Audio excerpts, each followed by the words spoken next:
শেষ রাত্রে তাহাজ্জুদের ওয়াক্তে আল্লাহ রাব্বুল আলামিন বান্দাদেরকে বিশেষভাবে ক্ষমা করেন। আল্লাহ কি বলছেন? কানু কলিলাম মিনাল লাইলি মা ইয়াহজাউন ওয়া বিল আসহারি হুম ইস্তাগফিরুন। আল্লাহু আকবার। তারা রাতে সামান্য সময়ের জন্য নিদ্রা যেত এবং রাতের শেষ প্রহরে তারা ক্ষমা প্রার্থনা করত। আল্লাহ রাব্বুল আলামিন নিজেই বলছেন, শেষ রাত্রে যখন বান্দা ক্ষমা চায়, আল্লাহ আমি গুনাহগার, আপনি ছাড়া কোনো মাবুদ নাই মাবুদ, আল্লাহ আপনি ছাড়া কোনো খালেক নাই মালিক নাই, ও আল্লাহ আপনি আমারে মাফ করে দেন, ক্ষমা করে দেন। রাব্বুল আলামিনের কাছে যখন কেউ এইভাবে দোয়া করে চোখের পানি ছেড়ে দিয়ে গালটাকে ভিজিয়ে দেয়, আল্লাহ রাব্বুল আলামিন তখন ফেরেশতাদের নিয়ে গর্ব করতে থাকে আর বলে, ফেরেশতারা তোমরা সাক্ষী থাকো, যে মানুষটা আরামের ঘুমকে হারাম করে শেষ রাত্রে উঠে সিজদা অবনত হয়ে আল্লাহ রাব্বুল আলামিনের কাছে কান্নাকাটি করছে, আমি আল্লাহ রাব্বুল আলামিন তার চোখের পানি বেরিয়ে গাল স্পর্শ করার পূর্বেই তার জীবনের গুনাহ খাতাগুলি মাফ করে দিলাম। এত পাওয়ারফুল হচ্ছে দোয়া এই তাহাজ্জুদের ওয়াক্ত। তাহলে শেষ রাত্রে কান্না করতে হবে। 3 নাম্বার, কোনো মজলিস যখন শেষ করছেন, যে কোনো মজলিসে ধরেন বসেছেন, বসাস থেকে যখন উঠতেছেন তখন একটা দোয়া পড়বেন। আমার সাথে বলেন, সুবহানাকা আল্লাহুম্মা, আবার বলেন সুবহানাকা আল্লাহুম্মা ওয়া বিহামদিকা লা ইলাহা ইল্লা আনতা আস্তাগফিরুকা ওয়া আতুবু ইলাইক। এটা বলবেন, আপনার গুনাহ মাফ। সুবহানাল্লাহ। যে কোনো মজলিস থেকে যখন উঠবেন, আজকে মসজিদ থেকে যখন উঠবেন এটা বলবেন ইনশাআল্লাহ। বলেন, চায়ের দোকান থেকে যখন বসছেন এটা বলবেন, পরিবারে বসেছিলেন যখন উঠছেন এই দোয়াটা পড়বেন, সুবহানাকা আল্লাহুম্মা ওয়া বিহামদিকা লা ইলাহা ইল্লা আনতা আস্তাগফিরুকা ওয়া আতুবু ইলাইক। এটা বলবেন, আল্লাহ তাআলা আপনার গুনাহ মাফ করবেন। সুবহানাল্লাহ। 4 নম্বর, আম্মা জান আয়েশা সিদ্দিকা রাদিয়াল্লাহু তাআলা আনহা থেকে বর্ণিত, তিনি বলেন, আল্লাহর হাবিব সাল্লাল্লাহু আলাইহি ওয়াসাল্লাম রুকু এবং সিজদায় বলতেন, সুবহানাকা রব্বানা ওয়া বিহামদিকা আল্লাহুম্মা গফিরলি, সুবহানাকা আল্লাহুম্মা রব্বানা ওয়া বিহামদিকা আল্লাহুম্মা গফিরলি। জোরে বলেন আল্লাহু আকবার। বিশেষ করে নফল নামাজ যখন আদায় করবেন এই কাজটা করবেন, সুবহানাহু ওয়া তাআলা আপনার ইস্তিগফার এবং তওবাকে কবুল করবেন। সুবহানাল্লাহ। তাহলে কয়টা পেলেন? 4টা। এবার আসেন 5 নাম্বার, কোন সময় ইস্তিগফার কবুল হয়? সালাম ফেরানোর পূর্বে আমরা পড়ি না দোয়া মাসুরা, আল্লাহুম্মা ইন্নী যালামতু নাফসি যুলমান কাসীরা ওয়া লা ইয়াগফিরুদ যুনুবা ইল্লা আনতা। এটা কিন্তু গুনাহ মাফের জন্য। এই দোয়া মাসুরা আমরা করি হচ্ছে ইস্তিগফারের জন্য, আল্লাহর কাছে ক্ষমা পাওয়ার জন্য। তো এটা যদি করেন আপনাকে আল্লাহ তাআলা মাফ করবেন। নবীজি দোয়া করতেন সবসময় আল্লাহুম্মা ইন্নী যালামতু নাফসি, এভাবে পড়তেন না, কখনো কখনো পড়তেন আল্লাহুম্মা গফিরলি মা কদ্দামতু ওয়া মা আখারতু ওয়া মা আসরারতু ওয়া মা আ'লানতু ওমা আশরাফতু ওমা আনতা আ'লামু বিহি মিন্নি আনতাল মুকদ্দাম ওয়া আনতাল মুআখার লা ইলাহা ইল্লা আনতা। এটাও কিন্তু নবীজি পড়তেন। তো আপনি দোয়া মাসুরা পড়েন, দোয়া মাসুরাই পড়বেন, ঠিক আছে? এটাও কিন্তু হাদিসের মধ্যে আছে। 6 নাম্বার, কেউ যখন নতুন মুসলমান হয়, নতুন মুসলমান হওয়ার পরে এভাবে ইস্তিগফার করবে, আল্লাহুম্মা গফিরলি ওয়ারহামনি ওয়াহদিনি ওয়ারযুকনি। আল্লাহ রাব্বুল আলামিন তার গুনাহ খাতাগুলো মাফ করে দিবেন। জোরে বলেন সুবহানাল্লাহ। আল্লাহ রাব্বুল আলামিনের জন্য বলেছেন, ইয়াসআলুনাকা আনিল খামরি ওয়াল মাইসির কুল ফীহিমা ইসমুন কাবীরু ওয়া মানাফিউ লিন-নাস। মদ এবং জুয়া সম্পর্কে জিজ্ঞেস করা হয়, আল্লাহর নবী আল্লাহ রাব্বুল আলামিন জানিয়ে দিচ্ছেন, ওগো নবীজি আপনাকে যদি কেউ জিজ্ঞেস করে মদ আর জুয়া সম্পর্কে, আপনি বলেন, কুল ফীহিমা ইসমুন কাবীরু ওয়া মানাফিউ লিন-নাস।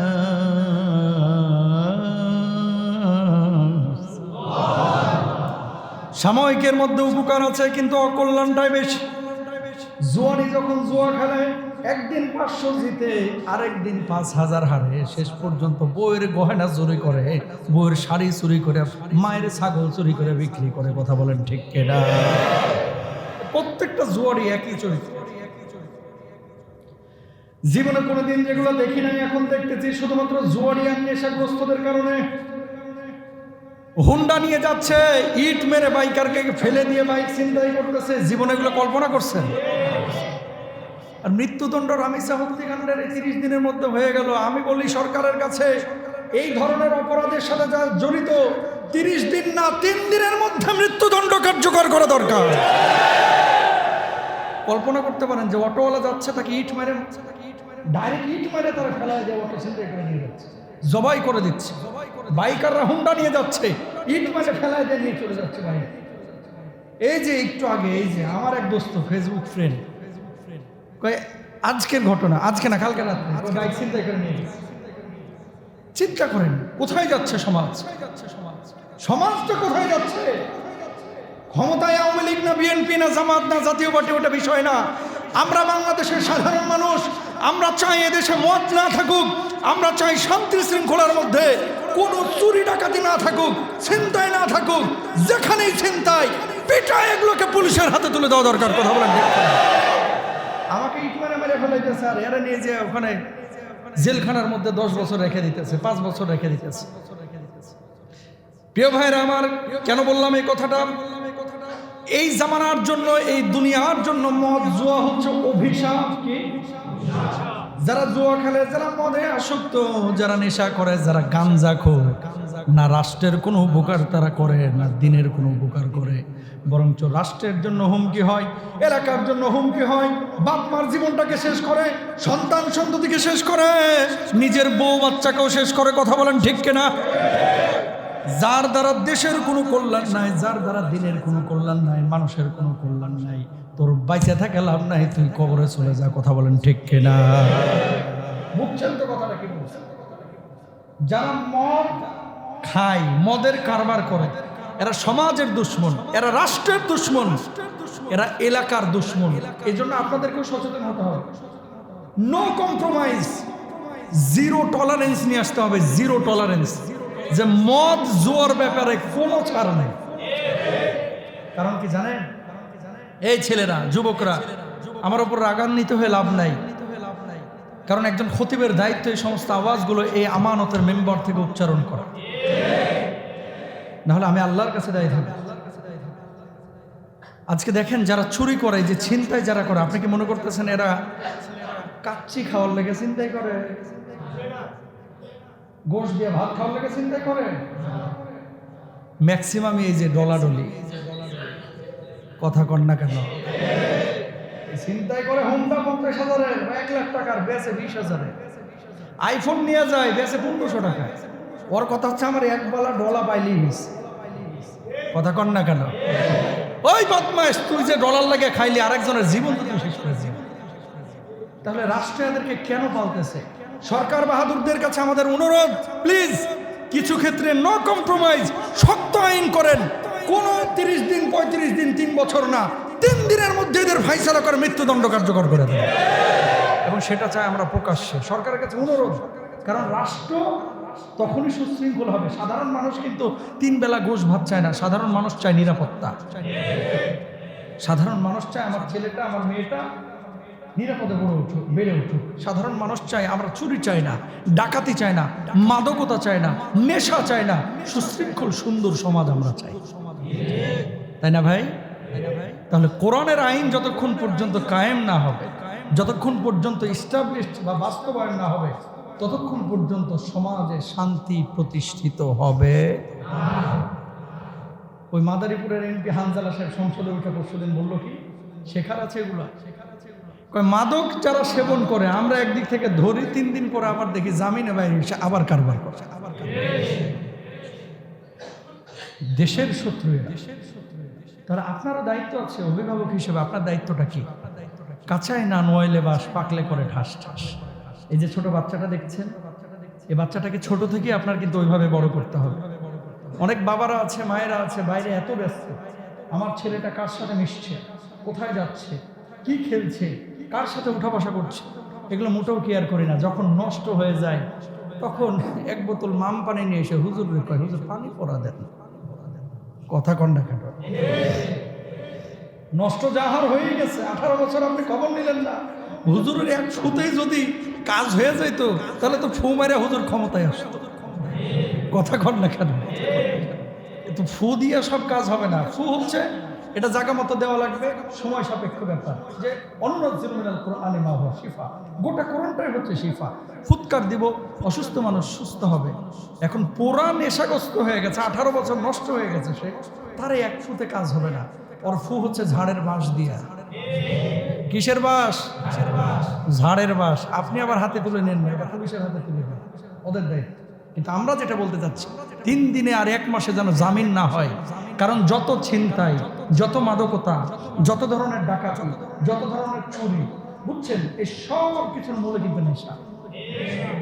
নেশা নেশা ছাড়া এভাবে মানুষকে মারতে পারে না। কালকে একজন মেরেছে, পরশুদিন আপনার পালা, তারপরের দিন আমার পালা। তো বন্ধটা হবে কি? বন্ধটা হবে কবে? আপনার সামনে যখন আপনার বাচ্চাকে এইভাবে মারবে, তখন কিন্তু আপনি বুঝবেন যে কি জ্বালাটা আপনার। এই জন্য আমরা চুরি, ডাকাতি, নেশা বাংলাদেশে আর দেখতে চাই না। আল্লাহ কবুল করুক, বলো না আমিন। শক্ত আইন চাই, মৃত্যুদণ্ডের আইন চাই।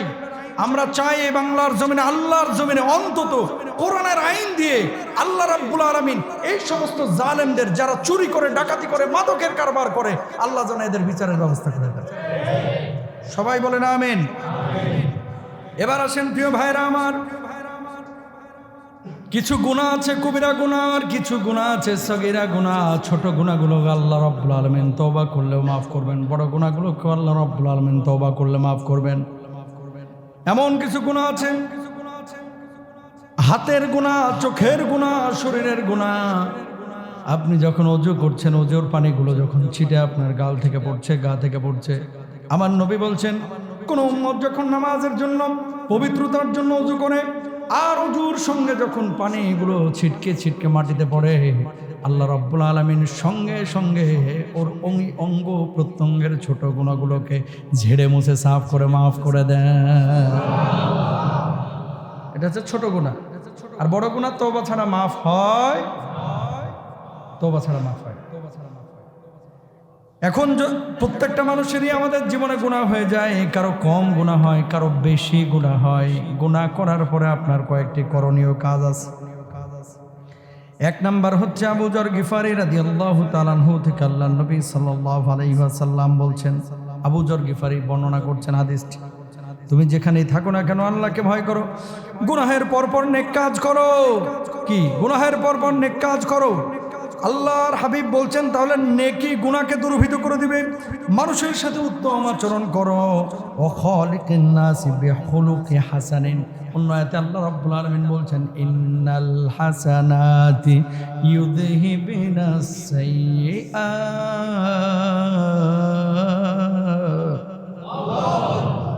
ভালো কাজ যখন করবেন, খারাপ কাজ করার সঙ্গে সঙ্গে আল্লাহ রাব্বুল আলামিন ওই ভালো কাজের কারণে আপনার খারাপ গুনাহটাকে, খারাপ কাজটাকে মিটিয়ে দিবেন, মুছে ফেলবেন। জোরে বলেন সুবহানাল্লাহ। তাহলে কোনো পাপ যখন হয়ে যাচ্ছে নিজের কাছ থেকে, কোনো পাপ করে ফেলেছেন, 1 নাম্বার কাজ হচ্ছে সাথে সাথে একটা কি করা? ভালো কাজ করা এবং সুন্দর আচরণ করা। মনে থাকবে। 2 নাম্বার, গুনাহের পরে কি করতে হবে আল্লাহ রাব্বুল আলামিন সেটাও বলে দিচ্ছেন, ওয়াতুবু ইলাল্লাহি জামিআন আইয়ুহাল মুমিনুনা লাআল্লাকুম তুফলিহুন। মুমিনেরা, তোমরা সকলে আল্লাহর নিকট তওবা করো, যাতে তোমরা সফল কাম হতে পারো। গুনাহের করার পরে যে মানুষটি তওবা করে, আল্লাহ রাব্বুল আলামিন তার উপরে খুশি হন। আর যে মানুষটা গুনাহ করার পরে গুনাহ মনে করে না, এর চাইতে আল্লাহর জমিনে কপাল পোড়ার বড় কেউ হতে পারে না। কথা বলেন ঠিক কিনা? গুনাহ করেছেন আপনি, গুনাহ করার পরে আপনি বলতেছেন যে ইস, শয়তানের ওয়াসওয়াসায় পড়ে করে ফেললাম, আমি তো এই গুনাহ করার মানুষ না। এই যে অনুতপ্ত, এরপরে কিন্তু আল্লাহর কাছে মানুষ মাফ চাই, জিনাটা করে ফেলেছে, আমার তো এটা করার কথা ছিল না। এরা হচ্ছে ভালো মানুষ। কেন ভালো মানুষ? একদিক থেকে এরা কপালওয়ালা। এই যে লজ্জিত হচ্ছেন, এটা কিন্তু তওবার দরজাকে উন্মুক্ত করতেছে। আর কিছু মানুষ আছে, এরা কপাল পোড়া, যারা গুনাহকে গুনাহই মনে করে না। হক মারতেছে, সুদ খাচ্ছে, জিনা করতেছে, মদ খাচ্ছে, শরাব খাচ্ছে, জুয়া খেলতেছে, গুনাহকে গুনাহ মনে করতেছে। আছেন এরকম? আছে। তো এরা হচ্ছে কপাল পোড়া। বিশাল আলোচনা আজকে, আসলে সংক্ষিপ্ত আকারেই বলি, ডিটেল গেলে পুরো আলোচনা করতে পারবো না, সময়ের প্রয়োজন। তাহলে আমরা কি করব? 2 নাম্বার কাজ গুনাহ করার পরে, সেটা হচ্ছে তওবা করে নেব, আল্লাহর কাছে মাফ চাইবো, ক্ষমা চাইবো। সবাই বলেন ইনশাআল্লাহ। এরপর আসেন 3 নাম্বার আপনার কাজের করণীয় কি? গুনাহ করার পরে, গুনাহ করার পরে 3 নাম্বার কাজ হচ্ছে এই পাপের কথা কারো সামনে আলোচনা করবেন না। অনেকে দেখবেন যে রাত্রেবেলায় আনন্দ পানি গলায় ঢালে আসে ফ্রেন্ডকে বলে, দোস্তরে রাত্রে যাই এনজয় করলাম, দোস্ত হেভি মজা করছি ফ্রেন্ডরা মিলে। কি নৌকা নিয়ে ওই পানির মধ্যে গেছিলাম, ওই যে কি বলে এটারে, আপনাদের বেরিবাদের আশপাশে দেখবেন নৌকা নিয়ে অনেকে কোমর দুলায় দুলায় নাচে, আর মাঝ নদীতে গিয়ে ফেন্সিডিল খায়।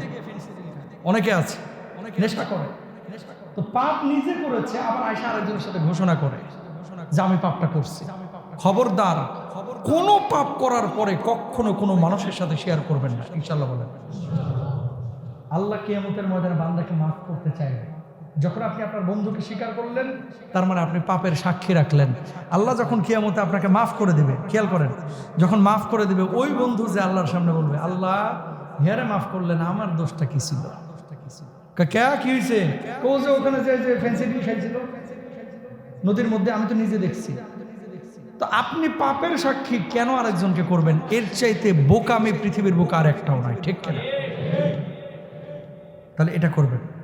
4 নাম্বার, প্রকাশ্যে যদি কোনো পাপ দেখেন, এই পাপটাকে নিজে প্রতিরোধ করার বা প্রতিহত করার চেষ্টা করবেন। শুনেন, মুমিন মরে একবার, কয়বার? জীবনটা আল্লাহ দিয়েছে, এই জীবনটা মরতেই কিন্তু হবে, হয় একদিন পরে অথবা একদিন আগে। 1000 বছর হায়নার মতো বাঁচার চাইতে সিংহের মতো এক মুহূর্ত বেঁচে থাকা উত্তম। কথা বলেন ঠিক কিনা? কেন বলতেছে এই কথা? আপনারা অনেক সময় ভয় পান যে এই পাপ করতেছে এলাকার এই ছাপরি পোলা পান, কিছু বললে যদি আমার মারিয়া দেয়। এই ভয়টাই কিন্তু ওই ছাপরিদেরকে সুযোগ দেয়। সবাই যদি ঐক্যবদ্ধ হতেন যে না, এই এলাকায় কোনো পাপ হতে দিব না, তাহলে দেখতেন ছাপরিগুলো পালানোর পথ পাইত না। যখন আপনি ভয় পাচ্ছেন, তখন কিন্তু সুযোগগুলো পাচ্ছে। এই জন্য প্রকাশ্যে কোনো পাপ যখন দেখছেন, বাসে যাচ্ছেন, একজন মানুষ লাউড স্পিকারে মমতাজের গান শুনতেছে। চাচা, আপনার যদি এত শুনতে ইচ্ছা করে হেডফোন লাগিয়ে শুনেন, নিজে গুনাহ করেন, আর একজনের নিয়ে গুনাহ করতেছেন কেন? এই রাইট তো আপনাকে ইসলাম দেয় না। এই জন্য প্রকাশ্য যখন কোনো পাপ দেখবেন, সেই পাপটাকে প্রতিহত করার দায়িত্ব কিন্তু আপনার। তাহলে এখন হাত দিয়ে না পারেন, অন্তর দিয়ে ঘৃণা করেন, সেটাও পারছেন না, মুখ দিয়ে আপনি বাধা দেন, সেটাও পারছেন না, অ্যাটলিস্ট 999 ফোন দেন। আপনি ফোন দিয়ে পুলিশকে বলেন যে অত্যাচার করতেছে এলাকায়, এই হচ্ছে সেই হচ্ছে, সেটা তো বলতে পারেন। আপনার পরিচয় তার প্রকাশ হচ্ছে না। সমস্যা হচ্ছে অন্যায় যখন নিয়ম হয়ে যায়, সেই সমাজে অন্যায় বেড়ে যায়, সেই সমাজে আর কোনো সুস্থতা থাকে না। কথা বলেন ঠিক কিনা? আমাদের এখানে যেটা হয়ে গেছে, অনিয়মটাই এখন নিয়ম।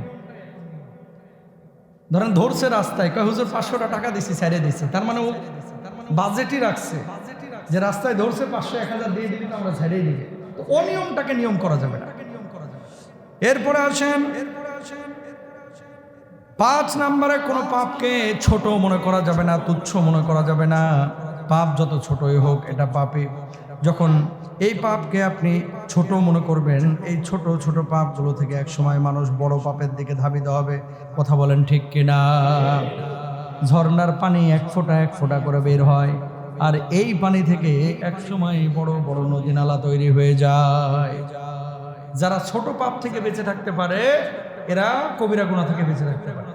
আর যারা ছোট পাপকে ছোট মনে করে না, এরা কবিরা গুনাহ করে। এটা খুব করে খেয়াল করতে হবে ভাইরা আমার।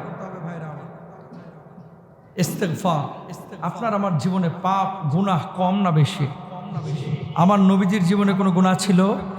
আমার নবী ছিলেন মাসুম, নিষ্পাপ। আর সাহাবী রিদওয়ানুল্লাহি আনহুম আজমাইন, তারা ছিলেন তারকাতুল্য, নক্ষত্ররাজির মতো। আমার নবীর জীবনে কোনো গুনাহ ছিল না, তারপরও আমার নবী প্রতিদিন 70 বারের বেশি তওবা করেছেন। আমার নবী কি বলছেন? ওয়াল্লাহি ওয়াল্লাহি ওয়াল্লাহি লা আস্তাগফিরুল্লাহ ওয়া আতুবু ইলাইহি ফিল ইয়াউমি আকতার মিন 70 মাররাতান। আল্লাহর নামে হলফ করে বলছি, আল্লাহর নামে শপথ করে বলছি, আল্লাহর নামে শপথ করে বলছি। 3 বার বললেন নবীজি। এরপর বলছেন, আমি নবী প্রতিদিন 70 বারের বেশি তওবা করে ইস্তেগফার করে আল্লাহর কাছে মাপ চাই। আমার নবীর জীবনে কোনো গুনাহ ছিল না। সেই নবী যদি 70 বারের বেশি তওবা করতে পারে, আপনার আমার জীবনে কোনো গুনাহের অভাব নাই। আপনার আমার প্রতিদিন 70,000-এর বেশি তওবা করা উচিত। কথা বলেন ঠিক কিনা? এগুলো থিঙ্কিং এর বিষয়। চিন্তার বিষয় যে আমার নবী যদি 70 বারের বেশি তওবা করতে পারে তাহলে আমি কেন তওবা করব না, ইস্তেগফার কেন বেশি বেশি করব না। কয়েকটা সময় বলে দেই, এই সময়গুলোতে আপনারা খেয়াল করবেন বেশি বেশি ইস্তেগফারের, আল্লাহর কাছে মাফ চাইবেন, আল্লাহ গুনাহ মাফ করবে। 1 নম্বর সময় প্রত্যেক ফরজ নামাজের পরে সালাম ফিরানো হয়ে যাবে, সঙ্গে সঙ্গে বলবেন, আমার সাথে সাথে বলেন, আল্লাহুম্মা আনতাস সালাম ওয়া মিনকাস সালাম তাবারাকতা রব্বানা ওয়া তাআলাইতা ইয়া যাল জালালি ওয়াল ইকরাম। অথবা বলবেন আল্লাহুম্মা আনতাস সালাম ওয়া মিনকাস সালাম তাবারাকতা ইয়া যাল জালালি ওয়াল ইকরাম। ঠিক আছে, এটা বলতে হবে, এটা বলবেন ইনশাআল্লাহ। 1 নাম্বার। আসলে এগুলো অনেক দীর্ঘ আলোচনা, আমি সংক্ষেপে বলছি, আপনারা খালি মাথায় নিয়ে রাখবেন। এই সময় যদি কেউ তওবা করে, ইস্তেগফার করে, ক্ষমা চায়, আল্লাহর নবী বলছে, হযরত সাওবান রাদিয়াল্লাহু তাআলা থেকে বর্ণিত, রাসূল সাল্লাল্লাহু আলাইহি ওয়াসাল্লাম বলেছেন ফরজ নামাজের পরে 3 বার ইস্তেগফার পড়তেন এবং এই দোয়া পড়তেন। তিনি বলেন আস্তাগফিরুল্লাহ আস্তাগফিরুল্লাহ, এটাও নবীজি 3 বার বলতেন এবং এটা বলার সঙ্গে সঙ্গে আল্লাহ রাব্বুল আলামিন ওই ব্যক্তির গুনাহ খাতা মাফ করে দেন। তাহলে 5 ওয়াক্ত ফরজ নামাজের পরে এটা করবে, 3 বার আস্তাগফিরুল্লাহ আর আল্লাহুম্মা আনতাস সালাম একবার বলবে। এই যে আমাদের ইমাম সাহেব যে দোয়া করেন, আমরা যে দোয়া করি, এটা কিন্তু নামাজের ম্যান্ডেটরি কোনো পার্ট না। ম্যান্ডেটরি পার্ট মানে বুঝেন, অত্যাবশ্যকীয় কোনো পার্ট না, যেটা না করলে নামাজ, আজকে যদি আমি দোয়া না করি নামাজ হবে না, ব্যাপারটা এরকম না। যেহেতু সৎ কাজ করার পরে, নেক কাজ করার পরে দোয়া করলে আল্লাহ দোয়া কবুল করেন, এই জন্য আমরা করি। কিন্তু যদি কোনোদিন ইমাম সাহেবের ব্যস্ততা থাকে, ধরেন দোয়া করলো না, আপনারা মনে করেন কি ব্যাপার হুজুর আজকে দোয়া করলো না কেন, এটা মনে করবেন না, এটা নামাজের অত্যাবশ্যকীয় কোনো অংশ না, বরঞ্চ মাসনুন বা সুন্নাহ মোতাবেক এই যে এই দোয়াটা প্রমাণিত সহিহ হাদিস দ্বারা। মজার একটা জিনিস, কিন্তু হাত তুলে দোয়া করাটা এটা অত্যাবশ্যকীয় কোনো বিষয় না, মানে সৎ কাজের পরে দোয়া করলে আল্লাহ কবুল করেন বিধায় আমরা করি। কিন্তু অত্যাবশ্যকীয় হাদিস, মাসনুন হাদিস দ্বারা প্রমাণিত এই দোয়া কোনটা? 3 বার আস্তাগফিরুল্লাহ বলা, সালাম ফেরানোর সাথে সাথে, এবং বলা আল্লাহুম্মা আনতাস সালাম ওয়া মিনকাস সালাম, এটা কিন্তু বিশুদ্ধ হাদিস দ্বারা প্রমাণিত। খেয়াল করে দেখেন, এটা আমরা করি না, কিন্তু হাত তুলে দোয়াটা সবাই করি। কথা বলেন না কেন? এগুলো আমাদের বুঝতে হবে, হ্যাঁ ইনশাআল্লাহ। তাহলে ইস্তেগফারের একটা সময় হচ্ছে 5 ওয়াক্ত নামাজের পরে। 2 নাম্বার, শেষ রাত্রে তাহাজ্জুদের ওয়াক্তে আল্লাহ রাব্বুল আলামিন বান্দাদেরকে বিশেষভাবে ক্ষমা করেন। আল্লাহ কি বলছেন? কানু কলিলাম মিনাল লাইলি মা ইয়াহজাউন ওয়া বিল আসহারি হুম ইস্তাগফিরুন। আল্লাহু আকবার। তারা রাতে সামান্য সময়ের জন্য নিদ্রা যেত এবং রাতের শেষ প্রহরে তারা ক্ষমা প্রার্থনা করত। আল্লাহ রাব্বুল আলামিন নিজেই বলছেন, শেষ রাত্রে যখন বান্দা ক্ষমা চায়, আল্লাহ আমি গুনাহগার, আপনি ছাড়া কোনো মাবুদ নাই মাবুদ, আল্লাহ আপনি ছাড়া কোনো খালেক নাই মালিক নাই, ও আল্লাহ আপনি আমারা মাফ করে দেন, ক্ষমা করে দেন। রাব্বুল আলামিনের কাছে যখন কেউ এইভাবে দোয়া করে, চোখের পানি ছেড়ে দিয়ে গালটাকে ভিজিয়ে দেয়, আল্লাহ রাব্বুল আলামিন তখন ফেরেশতাদের নিয়ে গর্ব করতে থাকে আর বলে, ফেরেশতারা তোমরা সাক্ষী থাকো, যে মানুষটা আরামের ঘুমকে হারাম করে শেষ রাত্রে উঠে সিজদা অবনত হয়ে আল্লাহ রাব্বুল আলামিনের কাছে কান্নাকাটি করছে, আমি আল্লাহ রাব্বুল আলামিন তার চোখের পানি বেরিয়ে গাল স্পর্শ করার পূর্বেই তার জীবনের গুনাহ খাতাগুলি মাফ করে দিলাম। এত পাওয়ারফুল হচ্ছে দোয়া এই তাহাজ্জুদের ওয়াক্তে। তাহলে শেষ রাত্রে কান্না করতে হবে। 3 নাম্বার, কোনো মজলিস যখন শেষ করছেন, যে কোনো মজলিসে ধরেন বসেছেন, বসাস থেকে যখন উঠতেছেন তখন একটা দোয়া পড়বেন। আমার সাথে বলেন সুবহানাকা আল্লাহুম্মা, আবার বলেন সুবহানাকা আল্লাহুম্মা ওয়া বিহামদিকা লা ইলাহা ইল্লা আনতা আস্তাগফিরুকা ওয়া আতুবু ইলাইক। এটা বলবেন, আপনার গুনাহ মাফ। সুবহানাল্লাহ।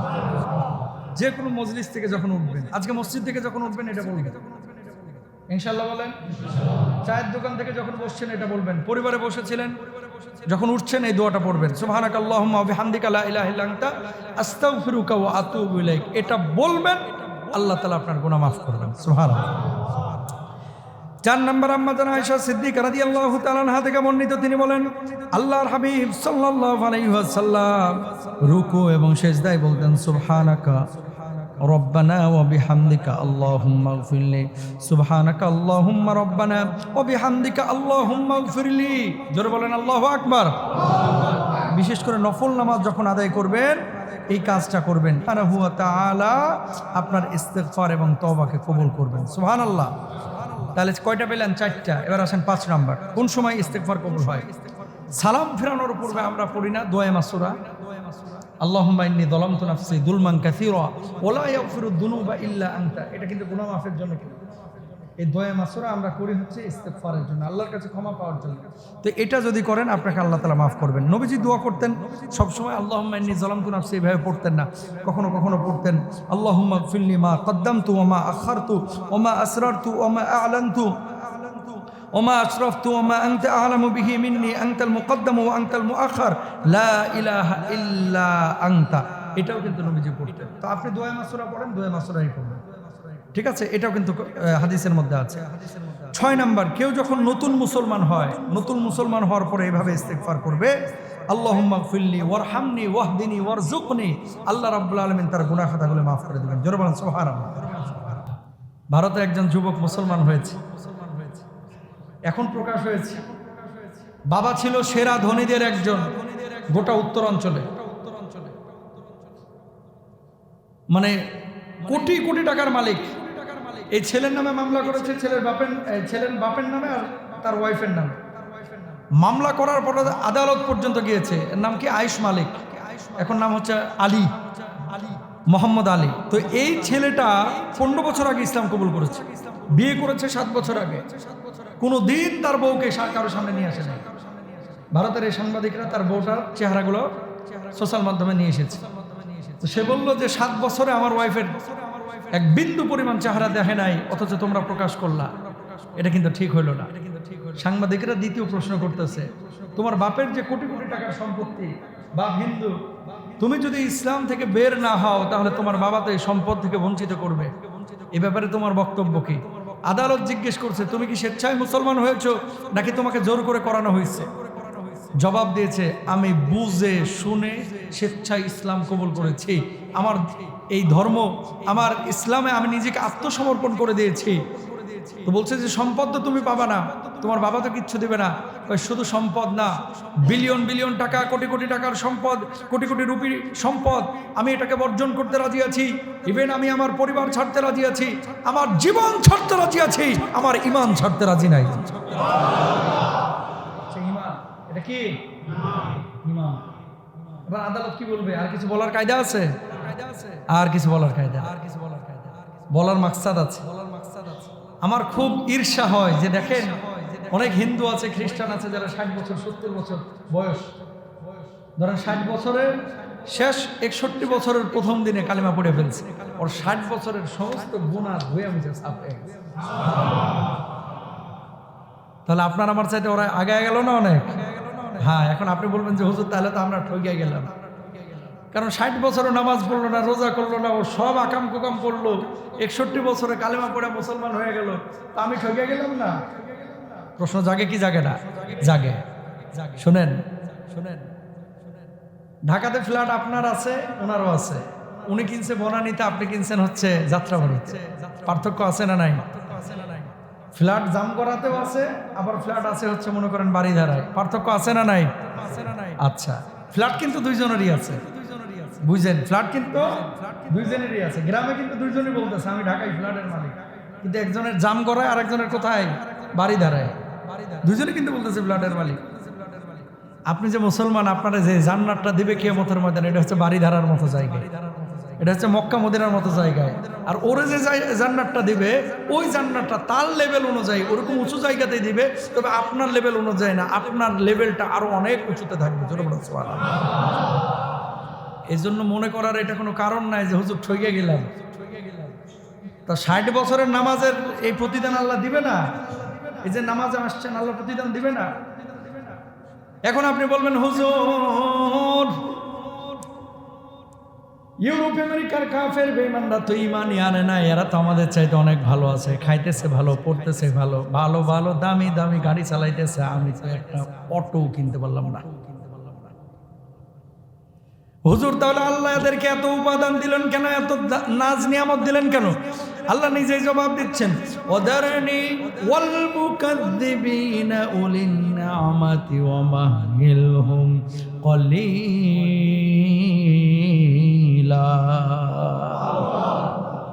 আল্লাহ সামান্য সময় এদেরকে ছেড়ে দিয়েছে কেন?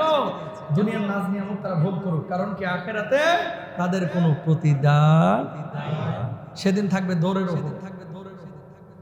বুঝেন কথা? এই জন্য কাফের বেঈমানের নাজ নিয়ামত দেখে কখনো হতাশ হওয়া যাবে না, হতাশ হওয়া যাবে না। শুনেন, এদেশে আমরা হিন্দু ভাই বোনদেরকে যতটা ভালোবাসি, ভারতে আমাদের মুসলমান ভাই বোনদেরকে ওরা এতটা ভালোবাসেন না। এটা অস্বীকার করার সুযোগ নেই। এই যে পশ্চিমবাংলায় শুভেন্দু, এই লোক আসার পরে মুসলমানদেরকে মানে একবারে ঢালাও ভাবে দাদার জন্ম সনদ, দাদার ওই কি আইডি কার্ড, এগুলো নিয়ে আসো যে তুমি এই দেশের নাগরিক। ওদের ধারণা সব মুসলমান বাংলাদেশ থেকে গেছে। এটা ভালো বুঝো, ওটা ভালো বুঝো না যে করিমগঞ্জ তো আমাদের ছিল, আসাম তো আমাদের ছিল, ওই পশ্চিম বাংলা তো আমাদের ছিল। ঠিক আছে, মুসলমানদেরকে আমাদের দিয়ে দাও, ওই জায়গাগুলো আমগো দিয়ে দাও, ঠিক না? শুনেন, কোন মুসলমান তার ইসলামের কারণে যদি কোনো জায়গায় বিপদে পড়ে, আপনার আমার দায়িত্ব হচ্ছে তাদেরকে সমর্থন দেওয়া। এই যে 7 দিন 8 দিন 10 দিন ধরে শূন্য রেখায় পড়ে আছে মুসলমান ভাইয়েরা বোনেরা, সরকারের কাছে অনুরোধ করব, তদন্ত করে দেখেন, ও যদি বাংলাদেশের প্রমাণপত্র দেখাইতে পারে এদেরকে ঢুকায় দেন বাংলাদেশে, তারা আমাদের ভাই, ঠিক না? আর যদি ওপারের হয়ে থাকে তাদেরকে ওপারে দেন। কিন্তু আল মুসলিমু কা জাসাদিন ওয়াহিদ, সারা পৃথিবীর মুসলমানরা হচ্ছে একটা দেহের মতো, ঠিক আছে? একটা দেহের মতো। কোনো জায়গায় কোনো মুসলমান বিপদে পড়লে আপনাকে এগিয়ে যেতে হবে। সুস্থ স্বাভাবিক সুশৃঙ্খল ভাবে আমার মুসলমান ভাই বোনেরা ওখানে আছে, কিন্তু তাদের উপরে বারবার আঘাত করা হচ্ছে। কখনো কোরবানি নিয়ে হামলা, কখনো মসজিদ ভাঙতেছে, কখনো তাদের ঘর বাড়িগুলো ভাঙিয়ে দিচ্ছে। আমি ওদেরকে বলতে চাই, বাংলার জমিনে মন্দির যখন মুসলমানরা পাহারা দেয়, মাদ্রাসার ছাত্ররা পাহারা দেয়, তোমরা মুসলমানদের ঘর বাড়ি ভাঙো, আল্লাহ বরদাস্ত করবে না। মুসলমানরা জাগ্রত হলে কিন্তু বিপদ ঘটে যাবে। কথা বলেন ঠিক কিনা? সুতরাং আর একটা আঘাত যেন আমার কোনো মুসলমান ভাইয়ের গায়ে বা কোনো মুসলমান বোনের গায়ে না পড়ে, ইনশাআল্লাহ। আল্লাহ ওদেরকে হেদায়েত দান করুক, সবাই বলেন আমিন। কষ্ট লাগে এদের নিয়ে কেউ কোনো কথা বলে না। এরা মজলুম। গাজা নিয়ে কথা বলেন, বার্মা নিয়ে কথা বলেন, কাশ্মীর নিয়ে কথা বলেন, কিন্তু পশ্চিমবাংলার ভাই বোনদের পক্ষে কথা বলা শোনা যায় কম। কথা বুঝছেন? এখন কি হবে? আমার কথায় কি শুভেন্দুর মানে কোনো কিছু হবে? হবে না। আওয়াজ তোলা, প্রতিবাদ করা, এটা আমার ইমানি দায়িত্ব। তাহলে আমাদের ভাই, এপারে হিন্দুদেরকে আমরা যেরকম ভালোবাসি, মায়া করি, আর আমি নিজে এবার কোরবানিতে কত হিন্দুকে গোশত দিই, তো যদি তাদের প্রতি আমার বিদ্বেষ থাকতো আমি কি গোশত দিতাম? আপনারা কি হিন্দুদেরকে ভালোবাসেন না? খ্রিস্টানদেরকে ভালোবাসেন না? আমরা সকল অমুসলিমদেরকে ভালোবাসি, তাদের সামনে ইসলামের সৌন্দর্য তুলে ধরি, কিন্তু ওপার বাংলায় যেগুলো হচ্ছে আসলে এগুলো আমরা কামনা করি না। আল্লাহ ওদেরকে বুঝদান করুক, বলে না আমিন। তো যেখান থেকে কথাটা আসলো ভাই, সেটা হচ্ছে যে কোনো নেক, আচ্ছা মানে কোনটা বললাম, কেউ নতুন মুসলমান হলে এবং ইস্তেগফার করলে আল্লাহ তাআলা তার জীবনের গুনাহ খাতাগুলি মাফ করে দেন। আর 7 নাম্বার, যে কোনো নেক কাজ শেষে ফাসাব্বিহ বিহামদি রাব্বিকা ওয়াস্তাগফির। একটু আগে যেটা বলেছিলাম যে আপনার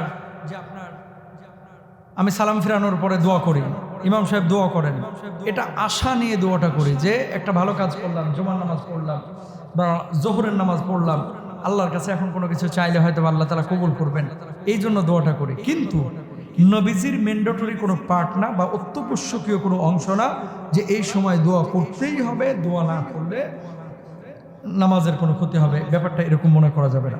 আর এটা নিয়ে বাংলাদেশে কিন্তু ঠোকাঠুকি আছে যে ওই হুজুর দোয়া করে, ওই হুজুর দোয়া করে না, তার মানে মনে হয় আহলে হাদিস। ঢালাও একটা কথা আপনারা চালায় দেন, এগুলো বুঝের অভাব। আপনার পাশে একজন মানুষ হাত বুকে বাঁধতেছে, সমস্যা কোথায়? এটা তো হাদিস আছে, 3টা বর্ণনায় আছে, বুক এবং নাভির মাঝামাঝি, নাভির নিচে, নাভির ওপরে, বুকের ওপরে, এগুলো তো হাদিসেই আছে, একাধিক বর্ণনা। তো এখন কারোর কাছে ওটা বিশুদ্ধ মনে হচ্ছে, সে মানব না, সমস্যা কোথায়? এগুলো নিয়ে বাড়াবাড়ি আমরা করব না। একজন জোরে আমিন বলেছে আর আপনি বাঁকা চোখে তাকাইতেছে, কে রে? কেন? এগুলো করব না। নামাজে হাত বাঁধা সুন্নাত। হাত বাঁধাটা কি? সুন্নাত। তো এক এক সাহাবীর আমল ছিল এক এক রকম। নবীজি কখনো কখনো হয়তো হাতও ছেড়ে দিয়েছেন। ওমানের মানুষ, আফ্রিকার মানুষ অনেকে নামাজে হাত বাঁধে না। বাইতুল্লাহ যায় দেখেন না, কাবায় যারা গিয়েছেন হজ্জে উমরায়, কানাডা আপনার পাশে দাঁড়াইছে, হাতই বাঁধে না। আফ্রিকার অনেক মানুষের হাত বাঁধে না, মালিকি মাযহাবে। তো হাত যে বাঁধতেছেন, এখন কি আপনি বলেন এই বেটা হাত বাঁধতেছে? ওখানে তো বলতেছেন না, এখানে মানে এত ধাক্কাধাক্কি কেন? এই জন্য ইসলাম না বুঝলে চুপ থাকতে হবে। আমার কথা বুঝছেন? ইসলাম না বুঝলে চুপ থাকতে হবে, কিন্তু কোনো বিধান নিয়ে খোঁচাখুচি করা যাবে না, মারামারি করা যাবে না। মনে রাখতে হবে হাত বাঁধা সুন্নত, মুসলমানদের ঐক্য হচ্ছে ফরজ। সুতরাং কে জোরে আমিন বললো, কে আস্তে আমিন বললো, কে হাত কোথায় বাঁধলো, এগুলো নিয়ে মারামারি করতে গিয়া পরে কি হ্যাঁ তো আহলে হাদিস, এর সাথে মাইয়া বিয়ে দেওয়া যাবে, ও তো হানাফি, ও তো সুন্নি। এইভাবেই কিন্তু ইসলামটাকে আমরা শেষ করেছি। এই ইসরায়েল যে বোমা টোমা মারে, মিসাইল যে ছুড়ে, তখন কি চেক করে যে মুসলমানি করা আছে না কি নাই? চেক করে কে হানাফি, কে শাফি, কে হাম্বলি, কে মালিকি, চেক করে। ইরানে যে আঘাতটা করতেছে, চেক করতেছে কে শিয়া কে সুন্নি। অমুসলিমরা যখন মুসলমানের উপর আঘাত করে, এগুলো কিন্তু তারা চেক করে না। তারা দেখে যে ইসলামিস্ট, দেখে যে মুসলিম, মাইরা হুতায় ফেলা। ওদিকে মিসাইল ছুটতেছে আর মুসলমানরা কিতাব খুলতেছে হালালা সেন্টারের, হিল্লা বিয়ার কিতাব খুলতেছে, তালাকের মাসালা খুঁজতেছে। তালাকের মাসালা ঠিক আছে, যখন প্রয়োজন আপনি জানবেন। এই বর্তমান বিশ্ব হচ্ছে প্রযুক্তির বিশ্ব। মুসলমানদেরকে সেভাবেই রেডি হতে হবে যেইভাবে মুসলমানরা বিশ্বকে লিড করতে পারবে। কথা বলেন ঠিক কিনা?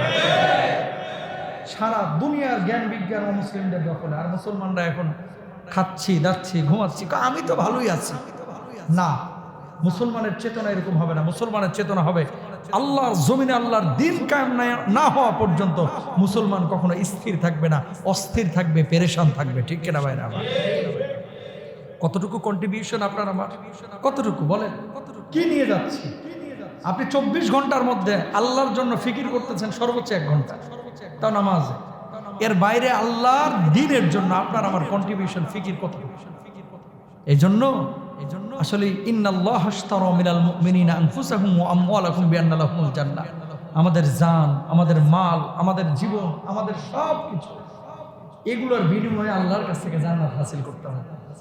যতটুকু আল্লাহ সামর্থ্য দিয়েছে, ততটুকু সামর্থ্য অনুযায়ী আপনাকে আমাকে কাজ করতে হবে। আল্লাহ তাআলা আমাদেরকে বোঝার তৌফিক দান করুন। আরো জোরে বলেন আমিন। হাদা মা ইনদি ওয়াল ইলমু ইনদাল্লাহ আলাইহি তাওয়াক্কালতু ওয়া ইলাইহি উনীব। ওয়া আখিরু দাওয়ানা আলহামদুলিল্লাহি রাব্বিল আলামিন। আসসালামু আলাইকুম ওয়া রাহমাতুল্লাহি ওয়া বারাকাতুহু।